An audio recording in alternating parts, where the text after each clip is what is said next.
ਵਾਹਿਗੁਰੂ ਜੀ ਕਾ ਖਾਲਸਾ ਵਾਹਿਗੁਰੂ ਜੀ ਕੀ ਫਤਿਹ। ਅੱਜ ਉਸ ਸੱਜਣ ਦੇ ਨਾਲ ਅਸੀਂ ਬੈਠੇ ਹਾਂ ਜਿਹੜੀ ਸਾਡੀ ਸਿੱਖ ਪੰਥ ਦੀ ਸਿੱਖ ਕੌਮ ਦੀ ਹਰ ਨੌਜਵਾਨ ਬੱਚੇ ਦੀ ਰੋਲ ਮਾਡਲ ਜਿਹੜਾ ਅਸੀਂ ਲੱਭਦੇ ਸੀ ਉਹ ਸਾਨੂੰ ਰੋਲ ਮਾਡਲ ਮਿਲ ਗਿਆ। ਮੇਰਾ ਮਨ ਇਸ ਟਾਈਮ ਭਰਿਆ ਹੋਇਆ ਕਿਉਂ ਮੇਰੇ ਵੱਡੇ ਵੀਰ ਆ ਹਰਜੀਤ ਸਿੰਘ ਜੀ ਸੱਜਣ। We're here today. That same regiment that stopped us, you served in that regiment. And today we have an official apology. Your service to this great country, your service to your Gursikh faith. So on behalf of Sikh Channel, we want to start off by saluting you. So, Waheguru Ji Ka Khalsa, Waheguru Ji Ki Fateh. Harjit, what is the message to the children or the youth, Canadian youth, Sikh youth, because we are sending this message to the Sikh Qawm right now? I would say is that anything is possible. Be proud of who you are. Be confident with who you are. Confidence is one thing that I think is extremely important. And if you have confidence inside, you can achieve anything. And it's something that you can easily say, but it's hard to develop. But if you work at it and look at a goal that you want to achieve, don't pick a goal that you know you can achieve or you might achieve. Go beyond that, because I think if this history of Komagata Maru has taught us anything, right, it's just that.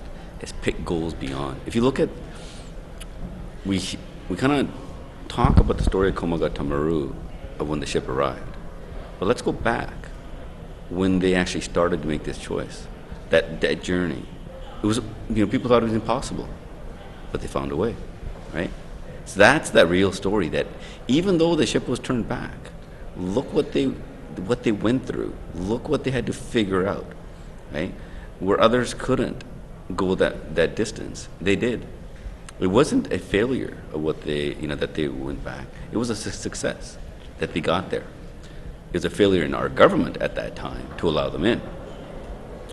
But their success has opened the doors for many others, and not just here in Canada. It has inspired the story and the confidence for other people around the world. So that's the story that what we really need to be talking about. And there's a tremendous message in this, but it also shows the evolution, at least within Canada, how quickly we can learn from our mistakes. Our Prime Minister showed tremendous leadership to say that the laws are made in this House, and the apology should be in this House, and today was that day. He lived up to that promise. He definitely lived up to that promise. He also mentioned your name in that speech. What was going through your mind and your thode andar ki ho matlab chal raha si when he mentioned you?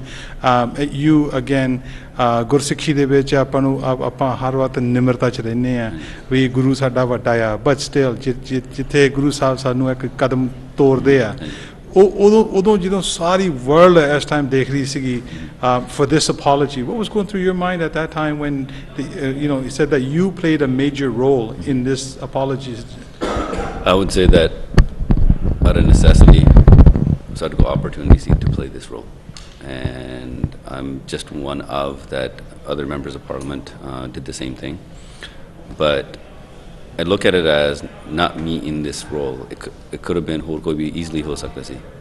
I had the fortunate opportunity to be the commanding officer of the regiment, and now being the Minister of National Defence. That's what it is. That I look at jehda chota jiha niyana siga on the Komagata Maru, right? You look at that. Ji. What could have he have been? Je ethe Canada jiranda. And that's the real success, right? It's as tragic as that was, that sacrifice, everything that they did, has inspired. So I think a powerful message we need to really look at here. When we go through adversity, we can let it bring us down, or we can let it empower us. And that's what that incident is about. So use those times of adversity and learn. Every time there's a challenge, go pick a higher goal. Anybody tries to prevent you from achieving your goal, I've had this very stubborn rule. You try to prevent me from reaching a goal, I will then pick a higher goal. And to be honest, I think because of that, there's certain goals that people prevented me, and the reason why I stayed in the military longer and did things, and why I'm even in politics. I didn't like the division that was happening in Canada.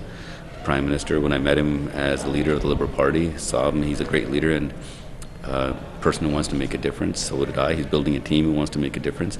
And I will say this. Never underestimate a person who wants to make a difference. And I think this is very true about our Prime Minister. Right. How many people underestimated him? Yes. But he wanted to make a difference. But now if you have a group of people and you build a team of people who want to make a difference, you become an unstoppable force. And that's what you have. And I've always been fortunate, whether a police officer or in the military, that's the group that I was a part of. And now I'm part of a team in the same way. How has those changes been, that journey been from, say, high school to becoming a police officer, drugs and gangs unit, military man, then that same regiment that, did all this to us, and now a political figure, and now you're known as a rock star too, a role model. Yeah. I mean, you become, because of your work ethic, because of your thode andro ho cheez hai, what is that cheez? No, take the jobs out of it, right? Okay. Take the roles out of even now, and go back to what I said about wanting to make a difference. And when I talk to the younger generation, I would talk about is focus on that, answer the question why you want to succeed, right? Not the how, because if you can answer the question why it's important to succeed, the how is almost automatic. You will find a way. Early on in life, I realized was you wanted to make a difference. As cliche as that may sound, from the time that I served in the military to the policing, and even now, it's just that. So regardless of what role that I played, I look at it as I wanted to make a difference, and these are the roles that kind of evolve, how I kind of ended up here. It wasn't that I went to seeking each one, and I can put hand on heart to say that. Opportunities came up because I wanted to make a difference. I had the opportunity to serve, and now it's just that. My position is temporary. I have a short period of time to make a difference, and my goal is to do the best job that I can. But what I really want to do is inspire Canadians, regardless of culture, and inspire Canadians to look beyond our borders. Because I've dealt with conflict all over the world. Regrettably, since I graduated from high school, that's all I've been doing. And when we answer the question why, it has to be beyond Canada's borders. It's about making a difference for the rest of the world, because the rest of Canada needs more. The rest of the world needs more of Canada. And I really believe, from the bottom of my heart, that the generation that's coming below us, they're far smarter, they're far wiser, and they're innovative. And the reason I say this is because the technology, they're connected. You don't have to wait to read a newspaper what's happening in the world. They already know that. But my only challenge to them is, okay, what are you going to do with this gift? Right? It's up to you now to make something of it. I strongly believe that every human being has a gift that contributes to the rest of the world. Some will find it on their own. Some will need mentorship to find it. But once you find it, it's what are you going to do with this gift to contribute to others? Because if you do that, your success is almost automatic, and a paycheck just shows up. Because otherwise you just love what you do. If it becomes work, then you need to find something else. And we need to help the people, the unfortunate. There are a lot of people out there who are dealing with far more difficult situations than we are. And regardless of how difficult our lives must have been, or in the past, or what we have gone through, we need to be able to do more. And when you go out and help others, you will find that automatic success. I know we're running short of time. My last question to you is, we are a generation in Canada, as being Sikhs, Indo-Canadians, South Asians. What is the word Canada, and what does it mean to you? What is Canadian now? Canada, honestly, I look at it as, we can look at it from the definition of a country, but Canada to me is more about a land where it's of immigrants. Unless you're part of the First Nations community, sorry, you are an immigrant, regardless if you came here 10 years ago or 100 years ago or beyond that. But Canada is an opportunity. And it's tragic, to be honest. The First Nations community, when you learn more about them, they have a phenomenal lesson to teach us today. And if we had taken some of their values early on, we may have even looked at the rest of the world differently. So their connection to the land, and I think we have from our culture, we have a very similar connection as well. But they have given us an opportunity of how you treat one another, and we need to learn more from them and how we can be engaging with the rest of the world and bring that Canada out. And so when I look at Canada, it's not just us as immigrants and what we have, success. It's about what we've created. And to me, Canada is a place of universal values where you can put hand on heart to say that regardless of what cultural background, gender, sexual orientation, if you work hard, you can reach the highest level of any office in this country. That's what Canada's about. One more question, it will be the last question. Sikh values, a lot of people say Sikh values and Canadian values are the same. What is your take on that? It's, we try to make it Sikh values or other religion values, Canadian values. I think good people, we can just call it universal humanistic values.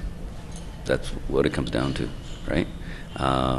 When you're just a good person, it's not about, no one has a monopoly on these values. I've seen the same values in other countries. So is it just because we define it with a border that it's their values? It's not, or a religion. It's, I always say, it's not what you believe in. It's your actions in life that really counts. Those are the values, how you practice it. So don't just believe in them, practice those. Look what we need to look at. When we talk about our religion, God is one, full equality. We need to put hand on heart to say, are we really practicing that in our community? And the answer is no. And our Prime Minister has demonstrated that, again, that example in our cabinet. So when we talk about our values, let's not just talk about them, let's practice them. And as parents, we need to make sure that our children learn that. And we have to be bold. We have to teach everything. I'll even go as far as saying we need to make sure our children learn. My son needs to learn more about the equality of women. My daughter needs to have the confidence to be able to stand up sometimes in a man's world. But I need to teach my son more of these things. As I take my wife and I take our kids to the Gay Pride Parade, so they can see that as well, to get them to understand things early. If we really want to talk about these values, we need to practice it. And if you want to look at what Canada's about, guess what? We can practice that here in our nation, and through our example, we can help other nations who are dealing with some of these policy challenges. Just amazing. You're an inspiration. So on behalf of Sikh Channel and the whole Panth Khalsa, Waheguru Ji Ka Khalsa, Waheguru Ji Ki Fateh.